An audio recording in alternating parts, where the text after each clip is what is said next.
Sejam bem-vindos ao programa de tratamento da diástase. Eu sou Gleise Serafini, fisioterapeuta, e nesta aula eu irei explicar um pouquinho sobre o conceito da diástase, sua localização e como realizar a autoavaliação. Para isso, eu trouxe aqui uma figura para ilustrar e facilitar a nossa compreensão.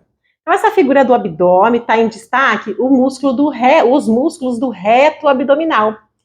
E a diástase se caracteriza pela distância existente entre um músculo e outro, a distância que acontece e que não traz de volta os músculos do reto abdominal para o centro, é uma distância permanente até então.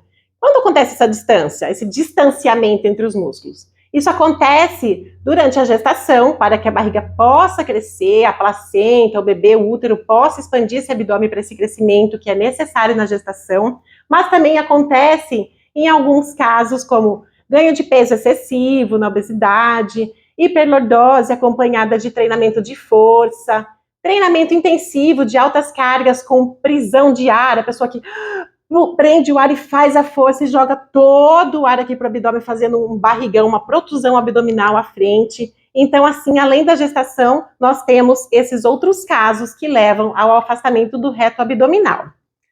Vou mostrar aqui para vocês, que em uma outra figura, que todo mundo, né, o corpo humano, ele apresenta uma pequena distância entre os músculos, uma distância natural de até 1 centímetro. Então, para a barriga crescer, vamos usar como exemplo a gestação. Ocorre esse afastamento, o abdômen cresce e após a gestação, ou o ganho de peso e o retorno, é necessário que aconteça um retrocesso, uma volta desse músculo. Mas muitas vezes isso não acontece. E é caracterizado diástase quando a distância que permanece entre um músculo e outro é maior que 2 centímetros ou 2 dedos. Ok? Existem alguns tipos de diástase, porque cada corpo se comporta de uma forma, tem mais fraqueza e mais força em uma região. Então, nós vamos avaliar nossa diástase aqui do processo xinfóide até o pubis e vamos observar em que região o nosso abdômen apresenta diástase, de acordo com essa figura aqui, que são os tipos de diástase que a gente vai colher.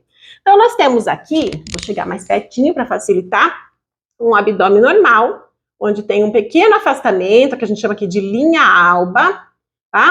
Entre os músculos, mas ele é grudado, é fechado por uma fibra, uma pequena camada de tecido conjuntivo, que é rica em colágeno. Após a gestação, o ganho de peso ou alguma outra questão que traga essa protusão do abdômen, que faça ruptura ou enfraquecimento dessa linha central, há o afastamento do reto abdominal e ele pode acontecer de 4 maneiras. O afastamento permanente na região do umbigo, permanente antes do tratamento, tá?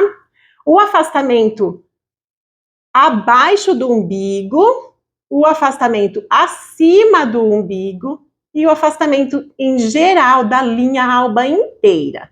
Então, nós caracterizamos, quando ele está no umbigo, uma diástase umbilical.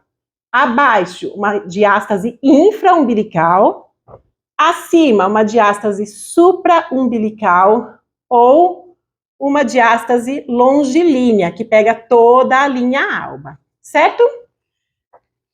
Como é que nós vemos um abdômen quando tem diástase presente? Aqui é um exemplo bem marcante de uma diástase. Olhem os músculos afastados, né? Nós temos aqui uma fraqueza dessa linha do tecido conjuntivo que conecta os músculos. Então, nós temos os retos abdominais bem afastados e a gente consegue ver evidência nesse afastamento aqui na região do umbigo. Lembrando que o umbigo já é um buraco, né, gente? Então, é mais fácil predominar, a gente perceber esse afundamento aqui, tá? Eu vou ensinar vocês como fazer a autoavaliação. Fiquem atentos, porque muitas vezes a gente não consegue identificar uma diástase assim, circulando pelas ruas. Não é todo mundo que tem um grau grave de diástase, porém, na avaliação, a gente encontra onde o nosso abdômen tem essa diferença, esse afastamento. Nós vamos, então, para um teste de força. Vamos palpar desde aqui do processo xinfóide até o nosso pubis, sem a presença da roupa, toda essa região, na posição deitada, para ver 3 variáveis, 3 diferentes medidas para classificar a nossa diástase.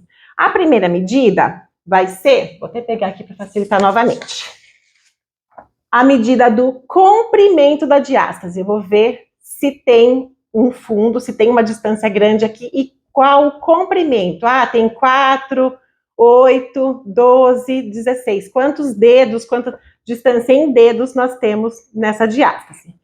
A segunda medida vai ser a distância que eu tenho aqui entre os músculos do reto abdominal. 1 dedo, 2 dedos, 3 dedos, certo? E o outro, não dá para mostrar, mas vocês vão sentir no próprio abdômen, vai ser a profundidade, o quanto o meu dedo afunda no meu abdômen, tá certo? Então, nós vamos para o teste. Então, deitado de lado, nós vamos colocar as pernas dobradas, nós vamos subir um pouquinho com a nossa cabeça e vamos palpar o nosso abdômen. Percebe se há uma distância. Todo mundo tem uma pequena distânciazinha, mas se couber o dedo todo, já é uma característica de diástase. Eu vou falar aqui do meu exemplo. Apesar de bem fechadinho, eu tive uma diástase bem grande, eu hoje tenho bem recuperado, ainda sinto um pouquinho aqui entre as minhas costelas, e logo ela já fecha. Então, vamos supor aqui, você encontrou 4 dedos do ossinho do peito até as costelas, mais 4 dedos das costelas até o umbigo, 4 dedos em cima do umbigo e 4 abaixo. Então, você tem o comprimento da tua diástase. Volta, descansa um pouquinho. Nós vamos agora subir e ver a distância entre um músculo e outro. Nós vamos palpar com os dedos assim na lateral o nosso abdômen e avaliar se existe uma distância. Aqui a distância é tudo de 1 dedo, é pouquinho, mas você vai encontrar, se você tem diástase, uma distância maior e vai falar, tem uma distância de 3 dedos na costela, acima do umbigo, no umbigo ou abaixo. Certo? Sempre com a cabeça elevada, que é o teste de força do reto abdominal. Elevou, nós vamos agora avaliar a profundidade. Quanto afunda? Metade da minha unha inteira, meu dedo inteiro, afunda muito. Então eu vou avaliar que nos primeiros 4 dedos afunda minha primeira falange, depois eu mostro para vocês. No umbigo afunda metade da minha mão e para baixo não afunda mais nada. Então nós vamos assim caracterizar se a nossa diástase tem 4, 8, 12 ou 16 dedos, 2 dedos de distância nessa região, aqui mais próxima das costelas, 3 dedos, 4 dedos no umbigo, e qual a profundidade, o quanto afunda. Afunda, vamos afundir bastante, afunda só minha unha, afunda metade do meu dedo. Ok? Então essa é a aula de autoavaliação da diástase, eu vou passar para vocês também as fotos, explicando certinho as 3 medidas e o texto.